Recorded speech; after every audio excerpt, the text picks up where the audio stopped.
دیکھیے کبھی کبھار نقصان پہنچانے والے ظاہری ظالم، ظاہری دشمن ہوتے ہیں جیسے ہارون ہیں، اور کبھی کبھار نقصان پہنچانے والے اپنے لوگ بھی ہوتے ہیں، اور اپنے لوگوں میں بھی دو طرح کے افراد ہیں۔ ایک وہ ہوتے ہیں جو ویسے تو امام کی خدمت کرنا چاہتے ہیں اور فائدہ دینا چاہتے ہیں، امام کے نام کو روشن کرنا چاہتے ہیں، لیکن انہیں معلوم نہیں ہوتا کہ امام کا نام کس طریقے سے روشن ہوگا، بجائے اس کے کہ امام کی عزت میں اضافہ کریں امام کو بدنام کرنے کا سبب بنتے ہیں۔ کچھ ایسے لوگ ہوتے ہیں جو نادان ناسمجھ ہیں، لیکن کچھ ایسے لوگ ہوتے ہیں جو جانتے ہیں کہ کیا صحیح ہے کیا غلط ہے، امام کے دوستوں میں سے بھی ہیں، لیکن اس کے باوجود بھی غلط راستے کو اختیار کرتے ہیں۔ سوال یہ پیدا ہوتا ہے کہ بھائی ایسے جاننے والے لوگ کیوں غلط راستے کو اختیار کرتے ہیں؟ تو اس کی وجوہات میں سے سب سے اہم وجہ یہ ہے کہ خواہشات نفس انسان کو مجبور کرتا ہے کہ انسان امام کی بات نہ مانے، اپنے ہوا و ہوس کی بات مانے۔ اور یہ بات خود ہم سب سے پہلے اپنے لیے بیان کریں گے کہ جو جانتے ہیں کہ کیا صحیح ہے کیا غلط ہے، کیا حلال ہے کیا حرام ہے، کیا واجب ہے کیا حرام ہے، اور احکامات شریعت کو کسی حد تک جانتے ہیں، لیکن اس کے باوجود پیروی کیوں نہیں کرتے؟ ہوا و ہوس کی وجہ سے۔ اور یہی ہوا و ہوس امام رضا علیہ السلام کے زمانے میں تھی ان کے دوستوں کی طرف سے، کہ جس کی وجہ سے انہوں نے امام کو نقصان پہنچایا۔ اور کیسا نقصان پہنچایا کہ امام کے مذہب کے مقابلے پر ایک دوسرا مذہب تیار کیا، جس فرقے کو کیا کہا جاتا ہے؟ فرقہ واقفیہ۔ آپ اپنے لیے درود پڑھ دیجئے، محمد و آل محمد۔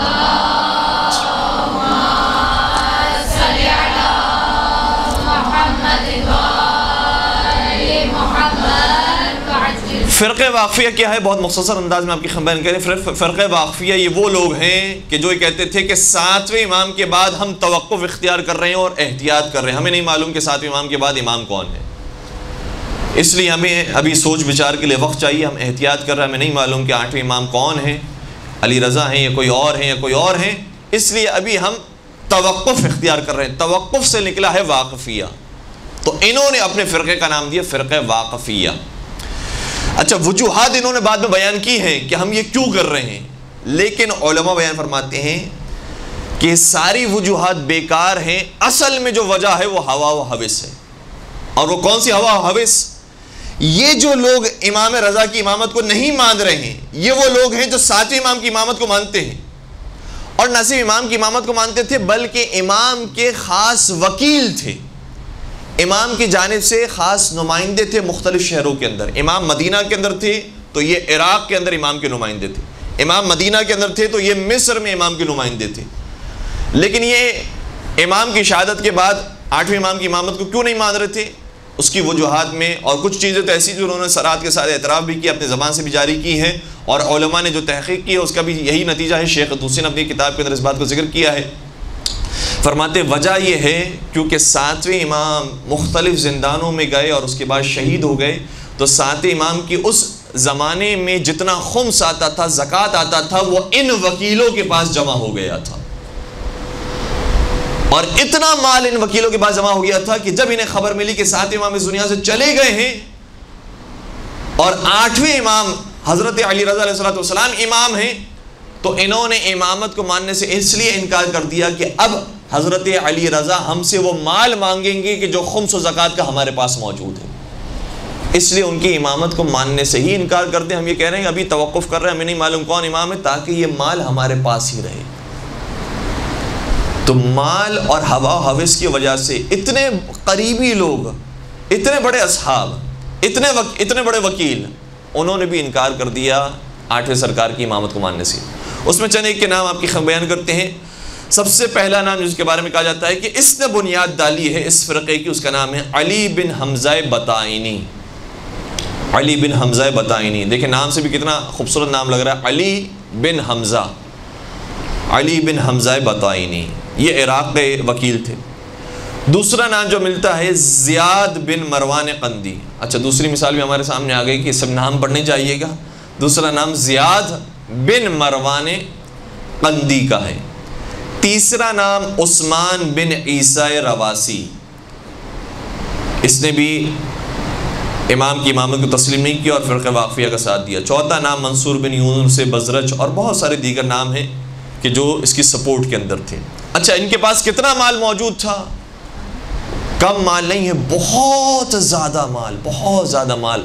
کیونکہ معاملہ یہ ہوا ہے کہ دیکھیں واقعہ کربلا کے بعد لوگ آہستہ آہستہ چوتھے سرکار کی امامت کی طرف آنے لگے. چوتھے سرکار کے بعد جب پانچویں امام کی زمانہ آیا تو اس میں امام کو موقع ملا اور علوم و فنون دنیا والوں کے سامنے پیش کیے. پانچویں امام کو ماننے والوں کی تعداد میں اور اضافہ ہوا. چھٹے امام کے ماننے والے بہت زیادہ ہو گئے، یہاں تک کہ ان کے شاگردوں کی تعداد 4000. تو چھٹے امام کو جتنا ایکسپوجر ملا ہے اور جتنے ان کے ماننے والے ہو گئے، اس کے بعد ظاہر سی بات ہے کہ خمس و زکوٰۃ کا پیسہ بھی آئے گا.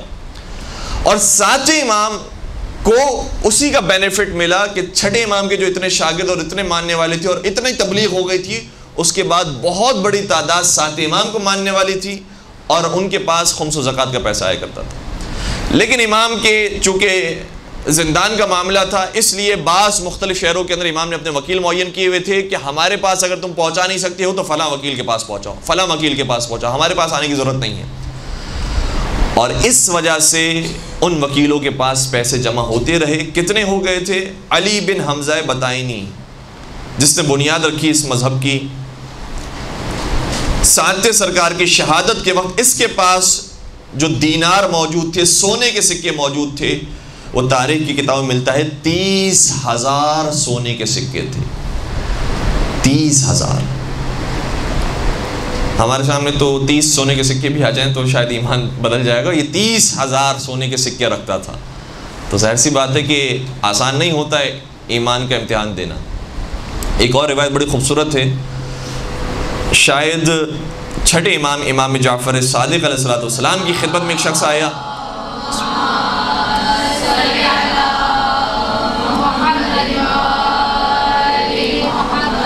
اور عرض کیا فرزند رسول میں بہت غریب ہوں، میں بہت فقیر محتاج ہوں، آپ میری مدد کیجئے. امام نے شاہ فرمایا تم بہت امیر ہو.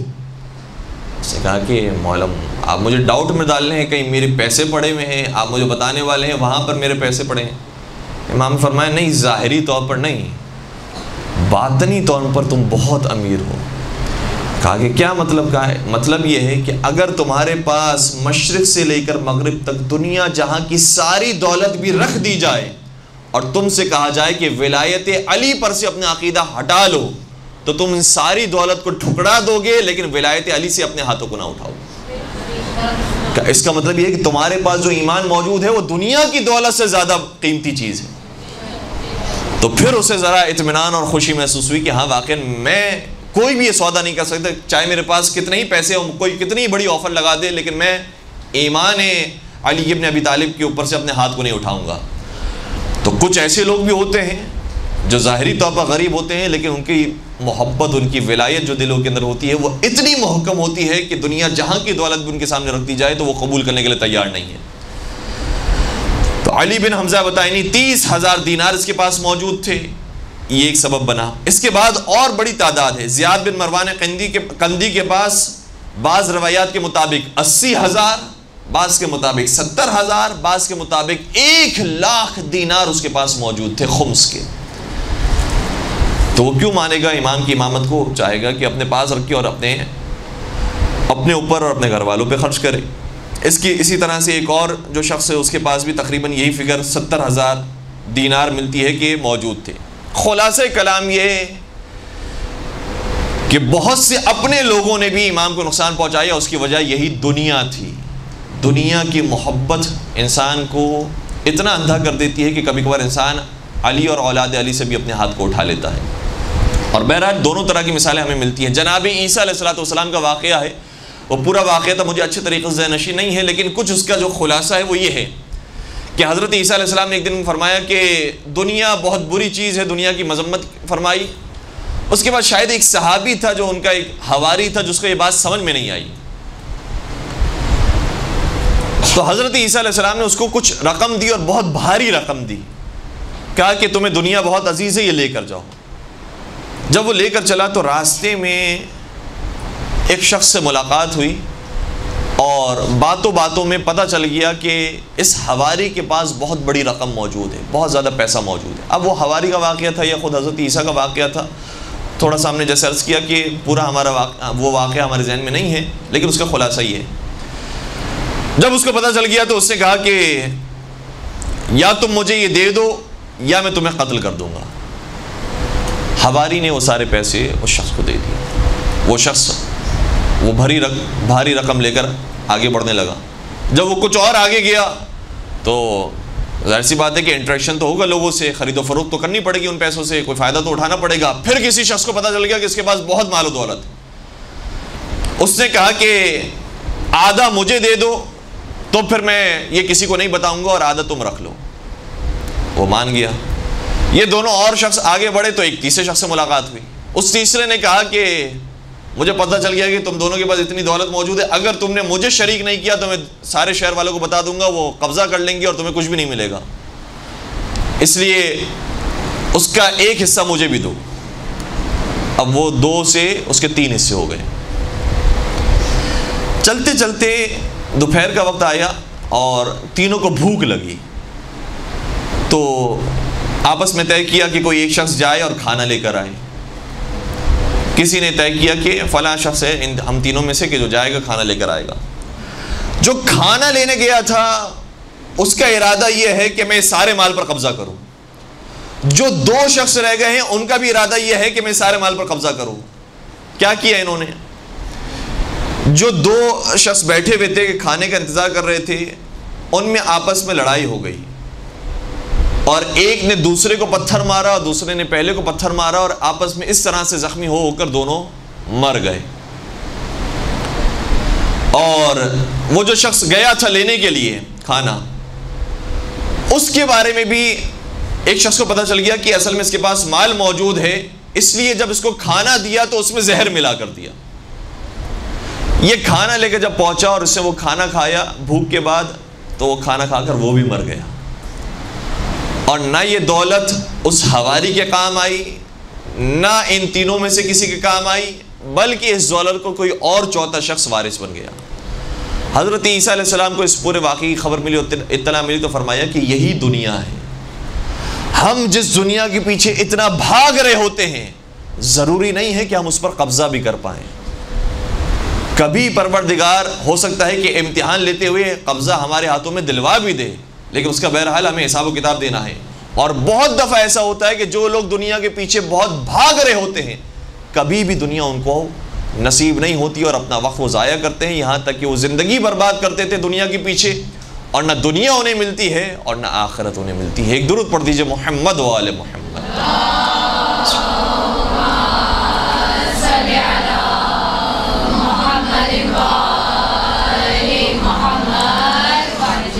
8ویں سرکار نے علی ابن حمزہ بطائنی کو خط لکھا، کہا کہ میں امام وقت ہوں لہٰذا تم امامت کو تسلیم کرو اور یہ پیسے میرے حوالے کر دو۔ اس سے کوئی خط کا جواب نہیں دیا۔ پھر امام نے دوسرا خط لکھا، پھر اس سے کوئی جواب نہیں دیا۔ امام نے جب تیسرا خط لکھا تو اب توجہ فرمائیے گا کہ امام نے کون سے الفاظ استعمال کیے ہیں۔ 8ویں سرکار نے علی ابن حمزہ بطائنی جو صحابی رہ چکا تھا ساتھ امام کا، لیکن ایسی اس نے خیانت کی تھی اور امام کی امامت کو تسلیم نہیں کر رہا تھا، تو امام نے اب تیسرے خط کے اندر یہ لفظ استعمال کیا، کہا کہ تیری مثال اس کلب کی طرح ہے۔ تو ہم یہ عرض کر رہے تھے کہ 8ویں امام نے اس کو خط لکھا اور تیسرے خط کے اندر یہ کہا کہ تیری مثال اس کلب کی طرح ہے کہ جو باران کے سائے میں رہتا ہے، یعنی جس کے اوپر بارشیں ہوئی ہیں اس کلب کی طرح تیری مثال ہے۔ بس اتنا جملہ بیان کیا۔ اب علماء نے اس کی تفسیر میں لکھا ہے کہ کیا مطلب ہے اس جملے کا؟ اس کتے کی طرح ہے کہ جو باران کے ساتھ ہوتا ہے، جو بارشوں کے ساتھ ہوتا ہے، اس کا مطلب کیا ہے؟ شاید امام یہ کہنا چاہ رہے تھے کہ بارش اور باران رحمت حقیقت میں امام ہیں، تو نے اپنی زندگی امام کے ساتھ گزاری تھی، ساتھ امام کی ہمراہی میں صحبت میں گزاری تھی، لیکن تیری مثال کلب کی طرح ہے، چاہے اس کے ساتھ جتنا بھی نیک سلوک کیا جائے اور اس کے اوپر جتنی بھی بارشیں نازل ہو جائیں اور جس کو جتنے بھی پانی میں ڈال دیا جائے، وہ کتا اپنی فطرت اور اپنی نجاست کو بدل نہیں سکتا۔ اس طرح سے تو نے بھی، تیری مثال بھی ایسی ہے کہ تیرے ساتھ بارش رحمت موجود تھی، لیکن اس کے باوجود تو نے اس کا کوئی فائدہ نہیں اٹھایا اور اپنے آپ کو پاک اور پاکیزہ نہیں کیا۔ یہ بڑی سخت تعبیر ہے کہ جو امام نے استعمال کی ہے، لیکن یہ ہر اس شخص کے لیے ہے کہ جو توبہ کے راستے کو اختیار نہ کرے اور جانتا ہو کہ میں غلط کر رہا ہوں، لیکن اس کے باوجود دنیا داری کے اندر اور دنیا پرستی کے اندر اتنا لگ جائے کہ پھر امام کی ولایت کو قبول نہ کرے، امام کی اطاعت نہ کرے، امام کے احکامات کو قبول نہ کرے۔ اور دوسری بات ہم یہ بھی عرض کریں کہ جس طرح سے ہم منکرین یا غاصبین خلافت مولا علی پر لعنت بھیجتے ہیں، اور حقیقت میں لعنت ہے کہ جنہوں نے دنیا کی خاطر مولا کائنات کی خلافت کا حق غصب کیا، تو جس طرح سے غاصبین خلافت مولا علی پر لعنت ہے، اسی طریقے سے منکرین خلافت مولا علی رضا علیہ السلام پر بھی لعنت ہے۔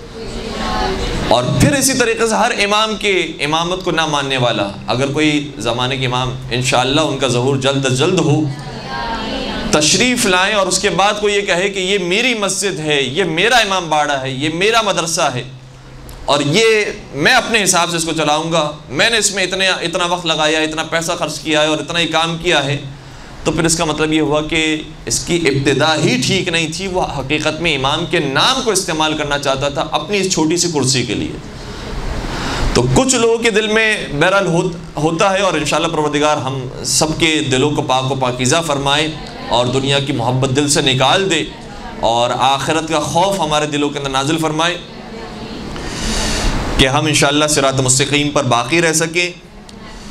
ایک ابھی اتفاق سے جب یہ مائک بند ہوا تو ایک سوال ہم سے کیا گیا، اور چونکہ مناسب تھا کہ اس وقت اس کا جواب دیا جائے، اس لیے ایک اور بات بھی عرض کر رہے ہیں۔ وہ یہ ہے کہ سوال یہ کیا گیا کہ اس طرح سے محبت تو ہر ایک کے دل کے اندر ہے، یعنی ہم کوئی نوکری کرتے ہیں، جاب کرتے ہیں، تو بہرحال ہمیں امید ہوتی ہے، توقع ہوتی ہے کہ اگر ہم نے 30 دن وہاں پر کام کیا ہے تو ہمیں اس کی سیلری ملنی چاہیے۔ کوئی بزنس کرنے والا ہے، کوئی اور کاروبار کرنے والا ہے، اس کو بھی امید ہوتی ہے کہ میں نے کوئی چیز بیچی ہے تو اس کا مجھے منافع ملنا چاہیے، فائدہ ملنا چاہیے۔ تو یہ محبت تو ہر ایک کے دل کے اندر موجود ہے۔ تقریباً یہی سوال حضرت امام جعفر صادق علیہ السلام سے کیا گیا۔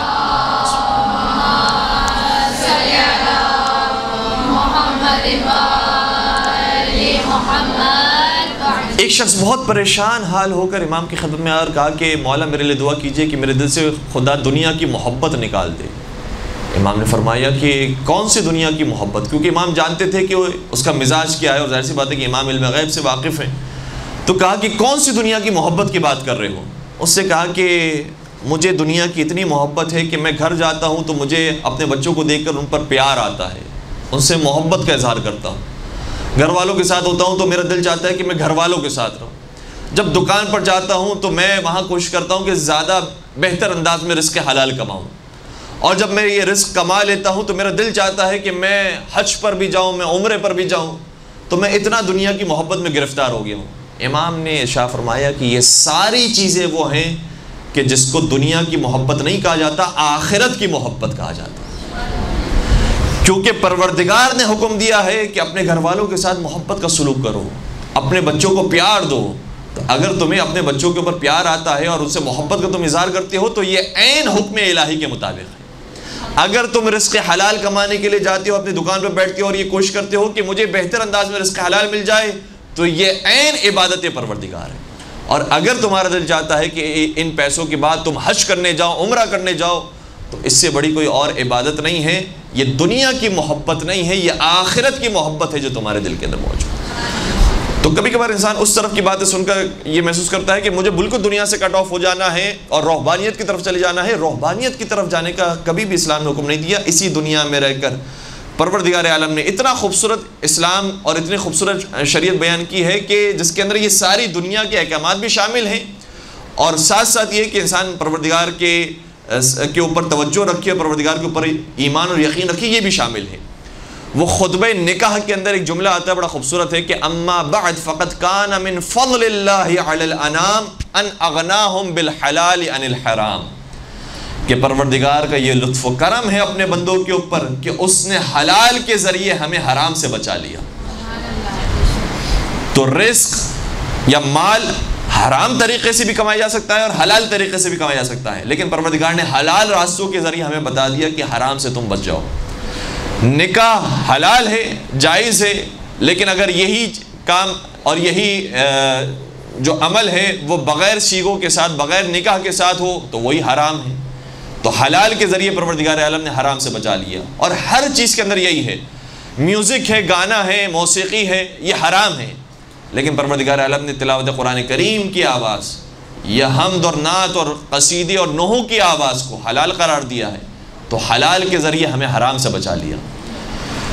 تو پروردگار عالم نے جو شریعت قرار دی ہے وہ سخت نہیں ہے، وہ اسی دنیا کے اندر اپلیکیبل ہے، آسان ہے۔ قرآن کریم کی آیت ہے بڑی خوبصورت، گرچہ کہ وہ آیت روزے کے باب میں آئی ہے، سورہ بقرہ کی آیت نمبر 185 ہے، 185 نمبر کی آیت۔ اس میں ارشاد ہوتا ہے کہ یرید اللہ بکم الیسر ولا یرید بکم العسر، پروردگار تمہارے لیے آسانیاں چاہتا ہے، تمہارے لیے مشکلات نہیں چاہتا۔ تو پروردگار اس دنیا میں آسان طریقے سے چاہتا ہے کہ انسان سکون کے ساتھ زندگی گزارے۔ تو یہ بہت ساری چیزیں ایسی ہیں جو بالکل حلال ہیں، جائز ہے اور عبادت کے اندر کبھی کبھار شامل ہیں، اور پروردگار نے اس کی بالکل اجازت دی ہے۔ اس کے لیے ایک چھوٹی سی مثال عرض کریں تاکہ بات اپنے اختتام تک پہنچ جائے۔ کیسے شریعت ہمارے لیے آسان ہو سکتی ہے؟ شریعت کے اندر تو اتنی سخت باتیں موجود ہیں، کیوں یہ ہمارے لیے آسان ہے اور کیوں پروردگار یہ فرما رہے ہیں کہ تمہارے لیے ہم نے آسانیاں پیدا کی ہیں؟ اس کی مثال تقریباً یہ کہا جا سکتا ہے کہ ایسی ہی ہے کہ جیسے کوئی یورپ میں امریکہ میں رہنے والا شخص ہو، اس سے اگر سوال کیا جائے کہ بھائی پاکستان کی زندگی اچھی ہے یا یورپ امریکہ کی زندگی اچھی ہے، تو سب کے سب یہی جواب دیں گے کہ یورپ امریکہ بہت اچھا ہے۔ کیوں اچھا ہے؟ اگر ہم اس سے آگے بڑھ کر یہ کہیں کہ بھائی کیوں اچھا ہے، کیا ہے اس کے اندر کیا ہے؟ اس کے اندر سب سے پہلی بات وہ عام طور پر یہ کہے گا کہ یہاں پر قانون کی پابندی ہوتی ہے۔ توجہ رکھیے گا، یورپ امریکہ میں کیا ہوتا ہے؟ قانون کی پابندی ہوتی ہے۔ تو ہم اس سے دوسرا سوال کریں گے کہ بھائی قانون کی پابندی سے تو انسان پابند ہو جاتا ہے اور جکڑ جاتا ہے اور مشکل میں آ جاتا ہے۔ کہا نہیں، اگر ہر شخص قانون کی پابندی کرنے لگے تو یہی انسان کی راحت اور سکون کا سبب بنتا ہے۔ پاکستان کے اندر کسی قانون کی اگر پابندی نہیں ہو رہی تو ایسا نہیں کہ یہاں پر بہت آزادی ہے، بہت خوشی ہے کہ کوئی پابندی نہیں، کوئی ٹینشن کی بات نہیں ہے۔ نہیں، جہاں پر قانون کی پابندی نہیں ہوگی وہاں مشکلات زیادہ ہوں گی، اور جہاں قانون کی پابندی ہوگی وہاں خوشحالی ہوگی۔ یہی معاملہ شریعت کا بھی ہے۔ جو پروردگار عالم نے شریعت دی ہے وہ اتنی بہترین ہے کہ اگر ساری دنیا اس شریعت پر عمل کرنے لگ جائے تو شریعت پر عمل کرنے کی وجہ سے دنیا آسائش اور سکون کا مرکز بن جائے گا، اور اگر شریعت کے مطابق عمل نہ کریں تو ہر تھوڑی دیر میں پریشانیاں لگیں گی کہ یہ میرے لیے مشکل ہے اور یہ میرے لیے مشکل ہے، اور مجموعی طور پر انسان مشکلات کا شکار ہو جائے گا۔ لیکن اگر شریعت پر عمل ہونا شروع ہو جائے، اور یہ روایت کا جملہ بھی ہے بالخصوص مولا علی علیہ السلام کے بارے میں کہ مولا علی علیہ السلام کو اگر پیغمبر کے بعد خلافت مل جاتی تو روایت کا جملہ یہ ہے کہ زمین اپنے خزانے کو اگل دیتی اور آسمان سے بارشیں نازل ہوتی۔ تو شریعت پر اگر عمل ہو رہا ہوگا تو پروردگار فرماتا ہے یہ تمہارے لیے آسانیاں پیدا کرتا ہے، یہ مشکلات پیدا نہیں کرتا۔ ایک درود پڑھ دیجئے محمد و آل محمد۔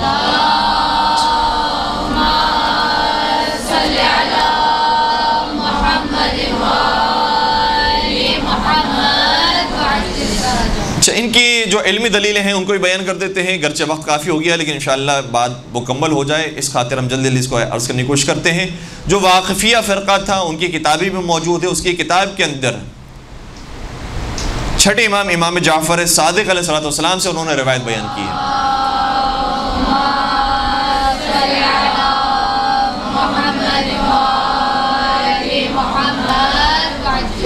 نصرت الواقفہ اس کتاب کا نام ہے، اور لکھنے والے موسوی ہیں، اور انہوں نے اس کتاب کے اندر چھٹے امام سے روایت لکھی ہے۔ چھٹے امام سے روایت کیوں لکھی ہے؟ کیونکہ وہ چھٹے امام کو تو مانتے ہیں، ساتویں امام کو تو مانتے ہیں، اس کے بعد پھر امامت کو نہیں مانتے، تو انہوں نے چھٹے امام سے روایت لکھی ہے کہ ایک صحابی چھٹے امام کی خدمت میں آئے جس وقت ساتویں امام کی ولادت ہوئی تھی، اور تحفے تحائف امام کی خدمت میں لے کر آئے، تو امام نے یہ ارشاد فرمایا خدا کی قسم تم نے یہ تحفے قائم آل محمد کو پیش کیے ہیں۔ تو اس سے انہوں نے نتیجہ نکالا کہ ساتویں امام قائم ہیں، امام قائم ہیں، امام مہدی ہیں، اور ساتویں امام کو موت نہیں آئی ہے، وہ امام مہدی کی طرح پردہ غیب میں چلے گئے ہیں، جب ان کو اجازت ملے گی تو وہ ظہور فرمائیں گے اور اس وقت ہم ان پر ایمان لے کر آئیں گے۔ یہ فرقہ واقفیہ کا یہ کانسیپٹ ہے۔ تو کہا کہ چھٹے امام نے خود فرمایا تھا کہ تم جو تحفے لے کر آئے ہو وہ امام قائم کی خدمت میں لے کر آئے ہو، اس لیے ہم نے ساتویں امام کو امام قائم مانا ہے۔ اس کے بہت سارے تعویلات ہیں اور بہت سارے اس کی وجوہات بیان ہو سکتی ہیں۔ پھر یہ بھی ہے کہ بہرحال روایت بھی ایک ضعیف کتاب کے اندر موجود ہے، لیکن اس کے جو جوابات ہیں اس میں سے ایک اہم جواب یہ ہے کہ یہ شخص جو تحفے لے کر آیا تھا وہ چھٹے امام کی خدمت میں لے کر آیا تھا، ساتویں امام کی خدمت میں نہیں لایا تھا. اور امام یہ فرما رہے ہیں کہ تم یہ تحفے جس کی خدمت میں لے کر آئے ہو وہ امام قائم ہیں. یعنی خود امام صادق اپنے آپ کو امام قائم کہہ رہے ہیں، اور ہمارا ہر امام امام قائم ہے اس اعتبار سے کہ وہ حق کو قائم کرنے والے ہیں. لیکن امام زمانہ علیہ الصلوۃ والسلام کو جو قائم آل محمد کہا جاتا ہے، اس کی وجہ یہ ہے کہ وہ پوری دنیا میں عدل اور انصاف کی حکومت قائم کریں گے. تو قیام ہر امام نے کیا ہے، حق کو قائم کیا ہے، لیکن امام زمانہ اور باقی ائمہ میں فرق یہ ہے کہ باقی ائمہ کو حکومت قائم کرنے کا موقع نہیں ملا. امام وقت جب تشریف لائیں گے تو وہ حکومت عدل قائم کریں گے.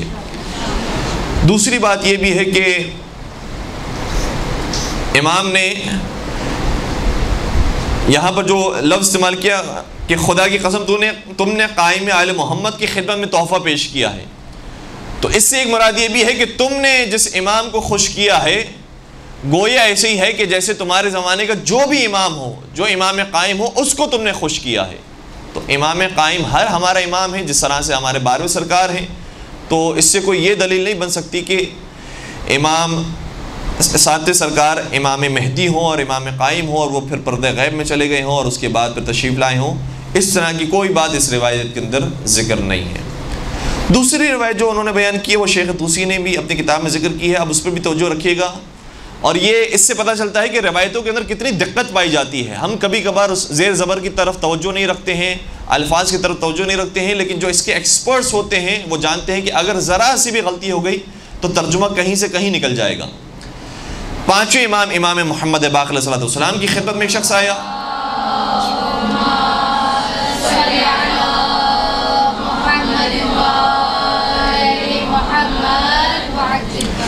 اور اس نے سوال کیا کہ کیا مولا علی کا جو خطبہ ممبر کوفہ تھا وہ آپ کو یاد ہے؟ امام نے فرمایا بالکل یاد ہے. کہا کہ اس میں امام قائم کا ذکر تھا، امام مہدی کا ذکر تھا، وہ بتائیے وہ کون ہے. بلکہ اس نے سوال کیا وہ آپ ہیں؟ امام نے فرمایا نہیں، میں تو نہیں ہوں. پھر اس نے عرض کیا کہ پھر بتائیے کہ وہ کون ہے. امام نے فرمایا وہ ہے. اب کون سا امام بیان فرما رہے ہیں؟ پانچویں امام بیان فرما رہے ہیں. پانچویں امام بیان فرما رہے ہیں وہ امام قائم وہ ہوں گے جن کا نام میرے نام پر ہوگا، اور وہ دریا کو شگافتہ کریں گے. یہ امام نے شاہ فرمایا. لیکن اب دیکھیے گا انہوں نے کس طرح سے اس کو ترجمہ لیا ہے. پانچویں سرکار بیان فرما رہے ہیں کہ جو امام قائم ہوگا وہ میرے نام پر ہوگا. یعنی کیا نام ہوگا اس کا؟ محمد یا میم ہے میم دال. جو ہمیں لینے سے منع کیا ہے احتیاط انسان یہ کہے میم ہے میم دال، تو وہ ہوں گے. جبکہ ساتویں امام میم ہے میم دال نہیں ہے، ان کا تو نام موسیٰ ہے. اس لیے پتہ چلتا ہے کہ وہ امام قائم نہیں ہوں گے. لیکن جو ترجمہ کرنے والا ہے اس نے اس طرح سے اس روایت کو لیا ہے. اس نے کہا امام نے گویا یوں اشارہ فرمایا کہ جو شخص امام قائم ہوگا وہ ہوگا جس کا نام اس شخص کے نام پر ہے جس نے دریا کو شگافتہ کیا تھا. بات سمجھ آئی؟ جو امام قائم ہوگا وہ امام ہوگا کہ جس کا نام اس شخص کے نام پر ہے کہ جس سے دریا کو شگافتہ کیا. یعنی کون؟ یعنی حضرت موسیٰ کلیم اللہ، اس کے نام پر وہ شخص ہوگا. اور امام موسیٰ کاظم علیہ السلام کا نام انہی کے نام پر حضرت موسیٰ ہے. تو اگر ترجمے کے اندر ذرا سا انسان ہیرا پھیری سے کام لے تو بالکل اس کے معنی تبدیل ہو جائیں گی اور ایک فرقے سے دوسرے فرقے کی طرف انسان چلا جائے گا. تو یہ دلیلیں بھی انہوں نے دینے کی کوشش کی ہے، لیکن سب جانتے ہیں کہ یہ دلیلیں بالکل ہی مخدوش اور بہت زیادہ مجروح دلیلیں ہیں. اس کے اندر کوئی وزن موجود نہیں ہے. اصل وجہ سبھی جانتے ہیں کہ یہ دنیا کی لالچ تھی جس کی وجہ سے وہ 8ویں سرکار کی امامت کا انکار کرتے ہیں. اور انہی کا ایک شخص ابن قیامہ واسطی 8ویں امام حضرت امام علی رضا علیہ السلام کی خدمت میں بھی آیا.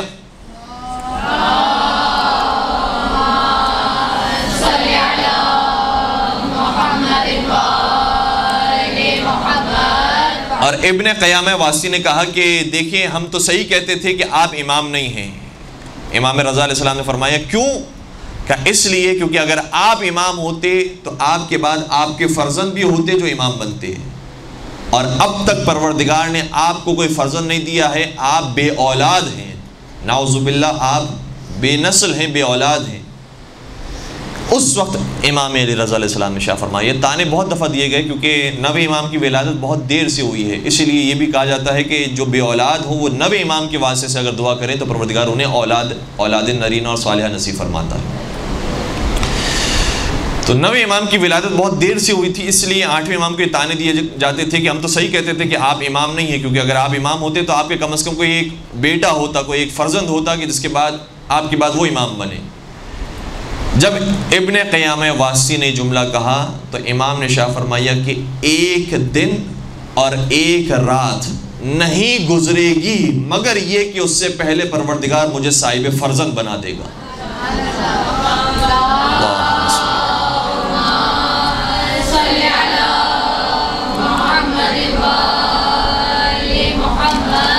اور جیسا امام نے فرمایا تھا ویسے ہی ہوا، اور امام کے یہاں ایک نورانی فرزند حضرت امام محمد تقی علیہ السلام کی ولادت ہوئی.